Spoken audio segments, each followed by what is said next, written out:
하나님 아버지, 이제 주일 오후 예배로 하나님 앞에 올려드립니다. 이 예배 가운데 우리가 온전한 하나님의 말씀을 듣고 세상 살아가는 지혜를 또한 얻고자 합니다. 하나님 아버지, 하나님은 전지전능하신 하나님이시오니 우리에게 지혜와 명철을 더하여 주시옵시고 은혜 더하여 주시고 인도하여 주셔서 우리가 지혜가 없으므로 망하는 일이 없게 하여 주시옵시고 하나님의 말씀이 없어서 망하는 일이 없게 하여 주시옵시고 우리가 행하는 모든 일들 가운데서 하나님의 영광을 드러내게 하여 주시옵소서. 감사드리오며 예수 그리스도 이름으로 기도드리옵나이다. 아멘. 느헤미야서 5장입니다. 이제 이 백성들이 이 성벽을 이제 건축하는 일을 거의 마무리해 갑니다. 열심으로 성벽을 건축하는 일이 순탄하게 되는 가운데 있어서 모든 일이 순탄하지는 않습니다.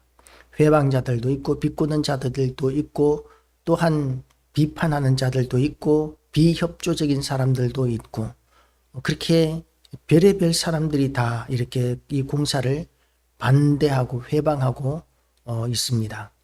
그리고 그 배후에는 악한 마귀 사탄의 역사가 분명히 있다고 보아야 할 것입니다. 우리의 믿음을 세우는데도 교회를 세우는 데 있어서도 사명을 감당하는 데 있어서도 어둠의 영들이 우리를 끊임없이 무너뜨리고자 하는 부정적인 일들을 틈만 보이면 하고 있습니다.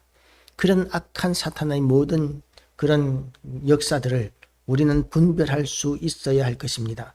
그리고 그런 분별하는 가운데서 우리는 지혜롭게 그런 모든 도전들을 감당하여 이겨야 합니다. 이기지 못한다면 그 시험들은 우리에게 있어서 크나큰 실패가 될 것이고 시험이 실패까지 나가게 되면 거기에 대한 엄청난 희생이 뒤따르게 됩니다. 그래서 우리는 시험에 들지라도 실패에 이르지 않아야 합니다. 또 어떤 사람이 쓴 책 가운데 시련은 있어도 실패는 없다. 그런 책도 본 적이 있는 것 같은데요. 그런 시련은 당연히 있습니다. 그러나 시련이 있다고 해서 그것이 실패가 아닙니다. 어떤 사람은 실수를 하기도 합니다. 그리고 뜻한 일이 잘 안 될 수도 있습니다. 그러나 그것이 실패가 되는 것은 어떤 경우냐 하면 포기하는 데까지 이르면 그것이 실패가 됩니다. 시행착오가 있을 수 있습니다. 그것은 실패가 아닙니다.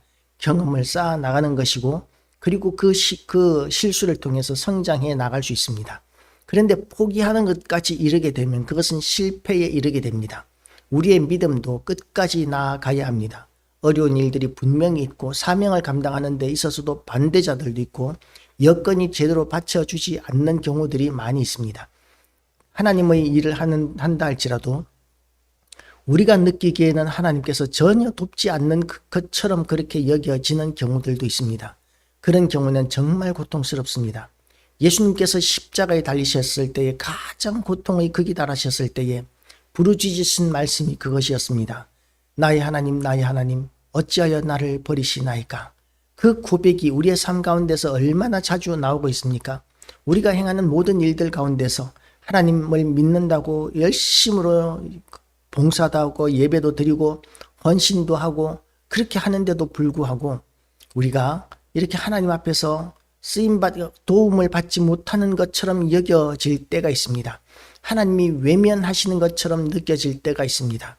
그래서 우리는 나의 하나님 나의 하나님 어찌하여 나를 버리시나이까 하는 그 고백이 예수님께서 십자가에 달리셨을 때만의 고백이 아니라 우리가 시련을 통과하고 시험을 통과할 때 우리의 입술 가운데서 저절로 터져나오는 고백이기도 합니다. 그런 고백을 해보지 않은 성도가 과연 얼마나 있을까요? 모든 성도들이 삶 가운데 다 그런 형통함과 또한 부유함과 풍성함을 누리지 않습니다. 어떤 형태로든지 간에 모든 성도들에게는 시련과 시험과 고난과 반대자와 회방자들이 있습니다. 그런 시험과 시련과 고난과 반대자들을 대할 때 우리는 실수는 있을지라도 실패하지 않기 위하여 우리는 끝까지 달려나가야 할 것입니다. 어떤 미국의 베스트셀러 작가인 켈빈 밀러라는 사람의 책에서 이런 간증이 있다고 합니다. 그분이 목회하던 교회에서 오르간을 새로 구입하기로 했는데 로저스 오르간으로 할 것이냐 알렌 오르간으로 할 것이냐를 놓고 의견이 나누어졌다고 합니다.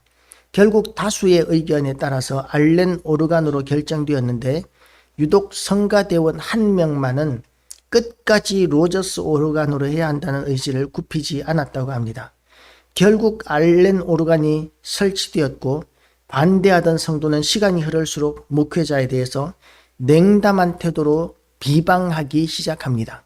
그런데 이제 어느 때 이제 부흥회를 하는 가운데 부흥 강사로 오신 목사님을 통해서 화해에 대한 말씀이 선포되었다고 합니다. 성도 간에 적대 감정이 있는 사람을 찾아가서 화해하고 함께 기도하라는 것이 강사 목사님의 말씀이었습니다.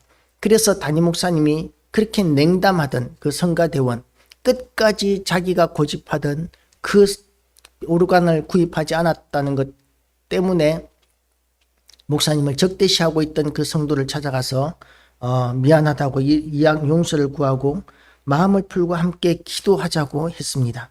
그랬더니 그 사람이 이렇게 이야기했다고 합니다. 저는 목사님 같은 분과는 절대로 함께 기도하고 싶지 않아요. 목사님께서는 로저스 오르간을 구입하기 원하는 저의 의사를 무참히 짓밟으셨어요. 지금 제가 거절할 것을 뻔히 알면서 화해를 청하는 것은 목사님의 불순한 의도 때문입니다. 불쾌합니다. 라고 이렇게 이야기를 했다는 것이죠.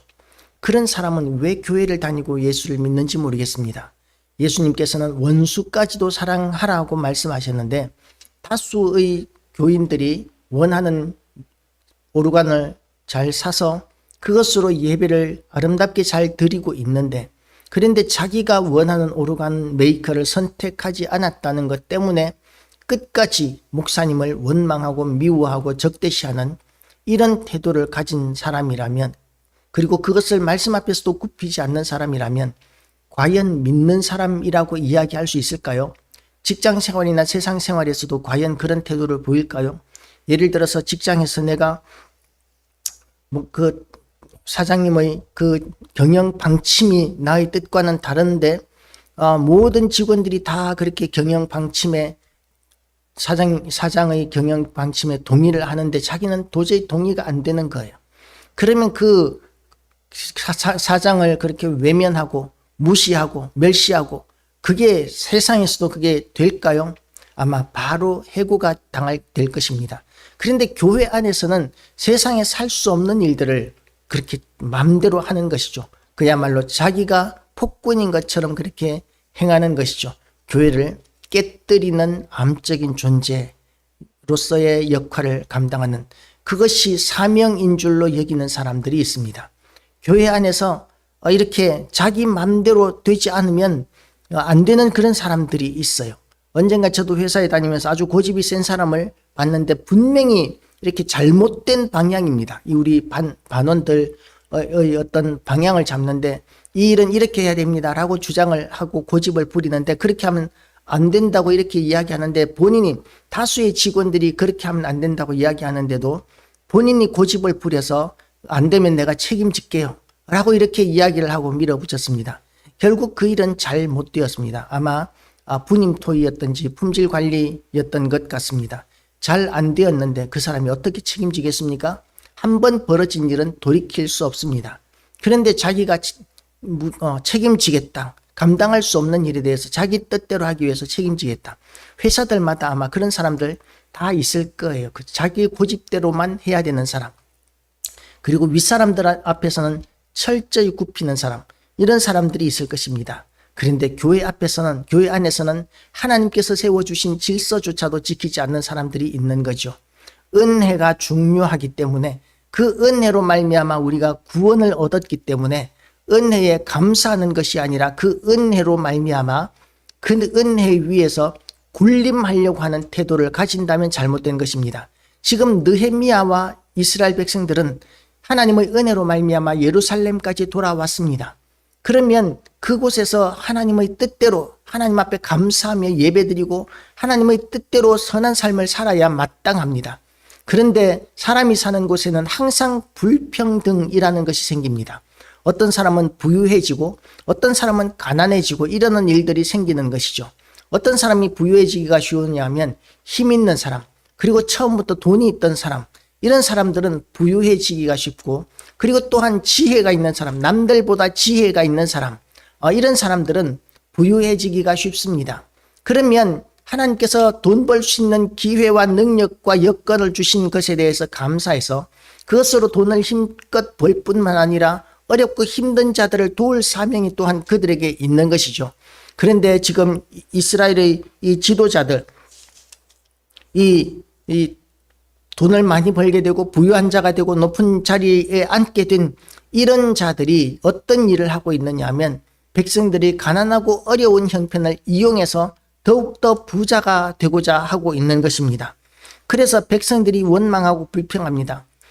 원망하고 불평하는 이 가난한 사람들에게 대해서 우리가 강팍한 마음을 가지면 이런 생각을 할 수 있습니다. 가난하면 안 쓰면 되지. 돈 없으면 안 쓰면 되지. 왜 그 돈도 없으면서 돈을 쓰고 그래가지고 감당도 못할 일을 벌려놓은 거야? 라고 이렇게 책임 추궁을 하고 책망할 수 있습니다. 그런데 이 사람들이 가난하게 된 이유가 뭐냐 하면 이 성벽을 건축하는 데 있어서 자기의 생업인 논밭을 돌볼 시간이 없었는 거예요. 포도원을 돌볼 시간이 없었습니다. 그러니까 수확이 빈약할 수밖에는 없었던 것이죠. 또 하나는 뭐냐 하면 세금입니다. 페르시아에 바쳐야 하는 세금은 누구에게나 공평하게 다 떨어지는데 농사를 제대로 하지 못하고 성벽 쌓는 일에 공동체의 이익을 위해서 그렇게 헌신한 그 결과로 지금 세금 내는 것조차도 감당할 수가 없어서 세금을 내기 위하여 그 논밭을 팔고 포도원을 팔고 그리고 또한 당장 먹을 양식을 일단 길러내지 못했기 때문에 수확하지 못했기 때문에 이 음식을 먹기 위해서 자녀들을 먹여 살리기 위해서 가족을 먹여 살리기 위해서 포도원을 저당 잡히거나 팔고 심지어는 자녀들을 그렇게 팔아야 하는 종으로 팔아야 하는 이런 상황까지 이르게 된 것입니다. 공동체를 위하여 하나가 되었다고 생각했는데 하나가 된 사람들을 이용해서 그들이 그렇게 공동체를 위해서 희생하고 헌신하느라고 가난해진 그것을 이용해서 고리대금업을 하거나 또는 그들이 너무나 어려운 형편이었기 때문에 팔 수밖에 없던 포도원이나 밭이나 이런 것들을 헐값에 사들이거나 또는 헐값에 저당을 잡거나 이러는 사람들이 생겨나는 거죠. 그래서 그들이 그런 연약한 사람들이 연약한 불리한 상황을 악용해서 돈을 버는 이런 일들이 지금 예루살렘에 돌아와 있는 힘 있는 사람, 여유가 있는 사람, 부유한 사람, 또 심지어는 비협조적이었던 사람, 그리고 반대자였던 사람, 이런 사람들에 의해서 일어나고 있는 것입니다. 그러니까 공동체를 위해서 피땀 흘려 일을 하면서 성벽을 쌓아 나가면서 가난해졌던 그 사람들이 불만이 어떻게 없을 수가 있겠습니까? 그 이야기를 이제 느헤미야, 총독이었던 느헤미야에게 이야기를 합니다. 내가 6절 말씀입니다. 내가 백성의 부르짖음과 이런 말을 듣고 크게 노하였으나, 우리가 이런 말을 들으면 공분하지 않습니까? 자기 혼자 잘 먹고 잘 살겠다고 하는 사람은 정말 잘 먹고 잘 사는데 공동체를 위해서 수고하고 애쓴 사람들은 정말 가난해지고 힘들어지고 다 잃어버리는 빈손이 되는 이런 일들이 생겨나고 있는 거예요.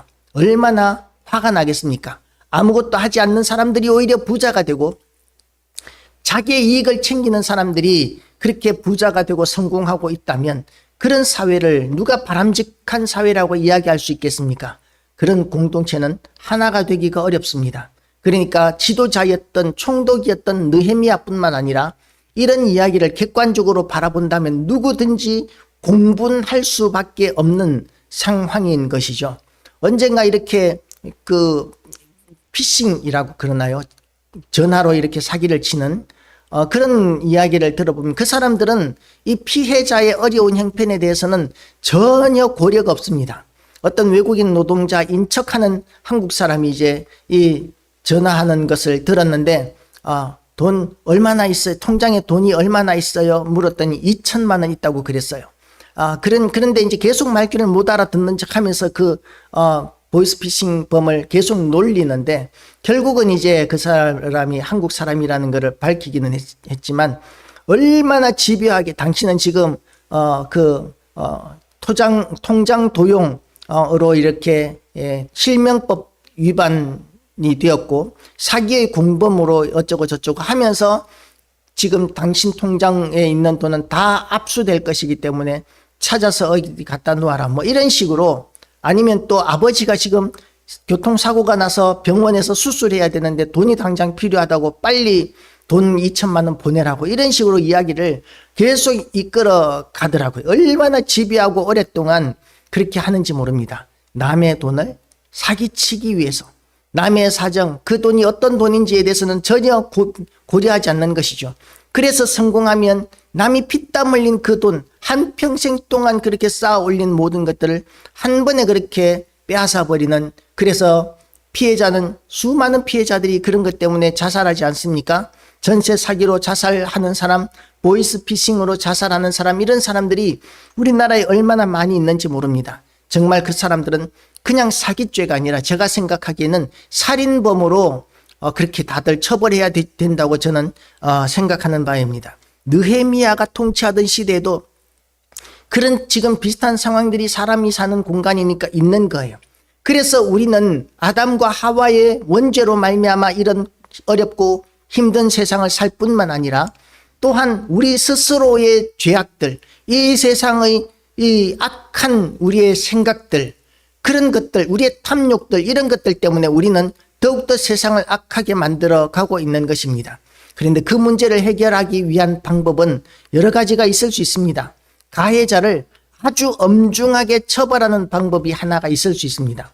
또 하나는 피해자에게 아주 충분한 피해 보상을 해주는 방법, 국가가 또는 공동체가 이 충분한 피해 보상을 해주는 방법도 있을 수 있을 것입니다. 그런데 그렇게 되면 어느 한쪽은 어느 한쪽의 이 반대자가 되는 적대적인 관계가 될 수 있는 것이죠. 왜 우리 세금을 그런 데다 쓰는 거야? 라고 이렇게 생각할 수 있는 것이고, 그리고 또한 지나치게 경제적으로 사회적으로 위축시키는 이런 상황이 올 수 있습니다.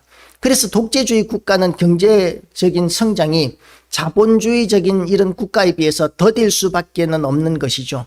독재주의 국가들 가운데서 잘 사는 나라는 싱가포르 정도가 잘 사는 나라라고 볼 수 있을 것이고, 우리나라가 박정희 시대 때 그나마 경제 성장을 이룬 것 빼고는 전 세계 어느 나라도 독재 국가가 잘 사는 나라가 없습니다. 그런데 이런 지금 유다 땅에 예루살렘에 돌아온 이 사람들이 지금 그와 같은 힘이 있다고 해서 가난하고 연약한 사람들의 재산을 빼앗고, 그래서 가난한 사람들은 그 어려운 시기에 먹을 것이 없어서 자식을 팔고 논밭을 팔고 집을 팔고 땅을 파는 이런 일들이 지금 일어나고 있습니다. 그 문제를 느헤미야는 어떻게 해결하고 있습니까? 내가 백성의 부르짖음과 이런 말을 듣고 크게 노하였으나, 크게 노하는 이런 것을 우리는 의분이라고 이야기하죠. 의분, 거룩한 분노라고 이렇게 이야기합니다. 그런데 그 거룩한 분노를 그냥 막바로 발산하는 것이 아닙니다. 지혜에 있는 사람은, 그리고 슬기로운 사람은, 또 지도자인 사람은 감정대로 움직이는 사람이 아닙니다. 어떤 사람들은 그런 정치를, 감정적인 부분들을 잘 활용해서 국민들의 지지를 끌어내는 사람들도 있습니다. 뒤야 어찌됐든 간에 앞으로 일은 어떻게 되든지 간에 막 감정적으로 일을 처리하는 거죠. 그래서 예를 들면 민식이법이라는 것이 있었습니다. 어린이 보호구간에서 교통사고가 나서 어린아이가 죽었습니다. 그래서 이 어린이 보호구역에서 나는 교통사고는 운전자를 가중처벌해야 한다라고 이렇게 법을 만들었어요. 그런데 이제 뒤에 지나고 나서 보니까 이 민식이 사고가 어떻게 났느냐 하면, 이 자기 아이를 태우기 위해서 그 차가 시속 한 20여 킬로, 30km 허용 도로에서 20몇 킬로 그렇게 서서히 서행하고 있었는데, 그런데 이 아이가 키가 작으니까 운전자에게 안 보였던 거예요. 그런데 그 길가에 이제 횡단보도에 있는 그 아이가 옆에 차가 오는데도 불구하고 부모가 맞은편에서 그 아이를 불렀습니다. 그러니까 이 운전자는 그 아이를 보지 못하고 밟고 지나가면서 민식이가 죽었던 것이죠. 그런데 여론에서는 어땠습니까? 막 과속을 해가지고 횡단보도를 무시하고 과속을 하고 그래가지고 얘가 교통사고로 죽었으니까 이 어린이 보호구역에서 나는 모든 위반과 또한 교통사고에 대해서는 가중처벌하는 그런 법이 만들어졌습니다. 그리고 나서 어떻게 됐습니까? 나는 민식이 사고 때 그 운전자가 아주 100km 정도는 달렸는 줄 알았어. 그랬는데 뭐 어쩌고 저쩌고 그러면서 나 그때 그렇게 열받아 가지고 민식이 법에 찬성했는 거 지금 후회해. 감정에 휘둘려서 만든 법은 사람들에게 얼마나 큰 불편을 주는지 모릅니다. 안전보호시설들을 지금 얼마나 철저히 하고 있는지, 그럼에도 불구하고 물론 어린이 교통사고는 나는데요. 어쨌든 이렇게 우리가 감정적으로 정치하는 사람들도 분명히 있습니다. 그런데 느헤미야는 그렇게 감정적으로 해결하지 않습니다. 막 거룩한 분노가 막 불꽃처럼 타올라 오릅니다. 그런데 어떻게 하고 있습니까? 내가 깊이 생각하고 느헤미야는 지도자로서 이 문제 가운데서 깊이 생각합니다. 이 문제를 어떻게 해결할 것인가. 부자들을 다 쳐서 이 재산을 다 빼앗아 가지고 가난한 사람들에게 나눠줄까? 물론 그것도 생각할 수 있을 것입니다. 그러나 그것은 잠깐의 해결책에 불과합니다. 역시 인간이 사는 세상 가운데서는 그렇게 해도 또다시 이렇게 물질은 어느 한쪽으로 몰려들고 부자는 부자가 되고 가난한 자는 가난한 자가 될 것입니다. 그것은 영원한 해결책이 될 수 없습니다. 그리고 귀족들과 민장들을 꾸짖어 그들에게 이르기를 너희가 각기 형제에게 높은 이자를 취하는 도다 하고 대회를 열고 그들을 쳐서 그들에게 이르기를 우리는 이방인의 손에 팔린, 이러면서 이스라엘의 역사 가운데서 얼마나 우리가 불우한 환경에 처하였고 그리고 우리가 어떻게 살아나야 할 것인지에 대한 설교를 쫙 해 나갑니다. 그리고 이제 하나님께서 하신 말씀대로 이스라엘 백성들의 이 팔리게 되는 경우에는 그렇게 팔린 지 7년이면 돌려보내는 하나님의 법, 그리고 또한 백성들에게 이스라엘 같은 동족에게 돈을 빌려 주었을 때는 이자를 금지했던, 이자를 받지 못하게 했던 법, 그리고 가난한 자가 돈 빌려달라고 할 때는 저 사람이 갚을 수 있을지 없을지 그걸 파악하고 결정하는 것이 아니라 정말 궁핍한 처지에 있는 사람에게 그 돈을 빌려줄 필요가 있을 때는 넉넉한 마음으로 못 받을 각오를 하고라도 빌려주라고 하신 하나님의 법, 이런 법들을 이제 설교를 합니다. 그런 법을 지킬 때 하나님께서 유다를 지키고 이스라엘을 지키셨던 역사, 그리고 또한 앞으로도 이 연약한 그야말로 그루터기밖에 남아있지 않은 큰 둥치가 잘려나가고 밑둥만 남아있어 작은 이런 이파리 하나 겨우 달고 있는 나무 같은 신세인 이스라엘이 다시 살아날 길은 하나님께서 말씀하신 그 복지의 법, 그 법을 지키는 것 말고는 방법이 없다라고 이렇게 1장 설교를 합니다. 그리고 이제 뭐라고 이야기합니까? 그런즉 너희는 나와 내 형제와 종자들도 10절입니다. 역시 돈과 양식을 백성에게 구워 주었거니와 우리가 그 이자 받기를 그치자. 그런즉 너희는 그들에게 오늘이라도 그들이 밭과 포도원과 감람원과 집이며 너희가 구워준 돈이나 양식이나 새 포도주나 기름의 100분의 1을 돌려보내라 하였더니, 이제 빌려준 것을 받았는데 빌려준 것을 받았는 그것으로 말미암아 이 본전치기 한 거잖아요. 이자도 못 받게 했으니까. 그런데 거기에서 100분의 1을 돌려보내고 오히려 어려운 형편의 사람들을 돕는 일을 위해서 네 돈 써라는 거예요. 이자를 받는 것 포기하는 정도가 아니라 네 돈 써라고 말합니다. 그런데 그렇게 했더니 지금 모든 백성들이 아멘 하고 찬성하고 받아들입니다. 그들이 말하기를 우리가 당신의 말씀대로 행하여 돌려보내고 그들에게서 아무것도 요구하지 아니하리이다 하기로 내가 제사장들을 불러 그들에게 그 말대로 행하겠다고 맹세하게 하고, 아니 법정에서 판사 앞에서 또는 변호사 앞에서 공정해야 할 것 같은데 제사장 앞에서 이러고 있습니다. 그리고 뭐라고 이야기합니까? 내가 옷자락을 털며 이르기를 이 말대로 행하지 아니하는 자는 모두 하나님이 또한 이와 같이 그들 그 집과 산업에서 털어버리실지니 그는 곧 이렇게 털려서 빈손이 될지로다 하며 회중이 다 아멘하고 여호와를 찬송하고 백성들이 그 말한 대로 행하였느니라. 하나님을 보증인으로 세우는 거예요. 하나님이 눈에 보입니까? 하나님 눈에 보이지 않습니다. 하나님의 말씀을 두려워하는 사람들은 어떤 사람들이냐 하면 하나님을 믿는 사람밖에는 없습니다. 하나님을 믿지 않는 사람들은 하나님의 이름을 두려워하지 않고 말씀도 두려워하지 않습니다. 그렇기 때문에 이스라엘 백성들이 법적으로 지금 맹세했기 때문에 만약에 이 여기서 있는 말 어기면 위증의 벌을 받을 거야. 뭐 이런 식으로 계약 위반으로 처벌받게 될 거야. 이런 식으로 협박하는 것이 아니라 하나님의 말씀으로 그들이 이렇게 순종하며 살도록, 말씀대로 살도록 이렇게 맹세를 시키고 있는 것이죠. 거기에 대해서 보증인은 하나님밖에는 없습니다. 하나님께서 이 말씀대로 살지 않는 사람들에게 대해서 약속한 것을 지키지 않는 것에 대해서 처벌하지 않으면 아무도 처벌을 하지 않습니다. 우리는 이런 사람들이어야 합니다. 세상에서 법을 가지고 우리를 강압하기 때문에 질서를 지키는 것이 아니라 하나님의 말씀이기 때문에, 하나님의 뜻이기 때문에 우리는 이 말씀에 순종하며 우리는 이 말씀대로 살아드리는 그런 성도들이어야 합니다. 이것이 하나님의 사람으로서의 마땅한 태도입니다.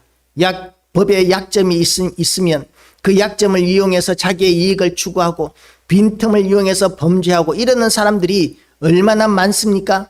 그런데 예수 믿는 우리는 어떠냐 하면 하나님의 말씀을 붙들고 말씀대로 우리가 순종하고 살아드리는 것, 그것이 우리 성도들입니다. 그렇게 살지 않는 사람들은 교회 나오고 예배를 드린다 할지라도 성도라고 할 수 없습니다. 하나님의 말씀을 믿는 사람이라면 믿는 증거가 나타나야 합니다. 어떤 증거가 나타나느냐 하면 말씀대로 선한 삶의 증거가 나타나야 하고, 그런 선한 삶의 증거가 나타날 때 세상은 우리를 하나님의 사람이라고 인정해주고 하나님께 영광 돌려드리게 되는 것입니다. 오늘도 우리 모든 성도들이 하나님께 온전히 영광 돌려드리는 선한 성도들이 다 되실 뿐만 아니라 느헤미야가 행하였던 것과 같은 지혜로운 리더십, 우리가 힘으로 문제를 해결하고자 하거나 폭력으로 문제를 해결하고자 하거나 그런 것들이 아니라 우리가 교회 안에서 하나님의 말씀과 은혜로서 우리의 인간사회의 모든 문제들을 하나님의 은혜 가운데서 이루어 드림으로 말미암아 하나님의 영광을 드러내고 세상 사람들을 감동시켜 나가고 믿는 자의 숫자를 더하여 나아가는 그런 귀한 교회와 성도, 지혜로운 교회와 성도 다 되시기를 주님의 이름으로 축복합니다. 기도하시겠습니다. 하나님 아버지, 오늘도 하나님의 은혜 가운데 우리가 말씀을 들었습니다. 우리가 이렇게 거룩한 분노를 품지 않는다면 죄에 대해서 우리는 둔감한 자라고 이야기할 수밖에 없을 것입니다. 하나님 아버지, 우리는 죄에 대하여 민감한 자가 되기를 원합니다. 하나님의 뜻에 또한 순종하는 자로 살게 되기를 원합니다. 아버지의 뜻을 이루어 드리는 삶을 살게 되기를 원합니다. 하나님 아버지, 오늘도 우리에게 임재하여 주셔서 아버지의 그 선하신 뜻을 온전히 이루어 주시옵시고, 또한 하나님께서 역사하시고 도우시고 인도하시는 은혜를 날마다 누리게 하여 주시옵소서. 예수 그리스도 이름으로 기도드리옵나이다. 아멘. 하늘에 계신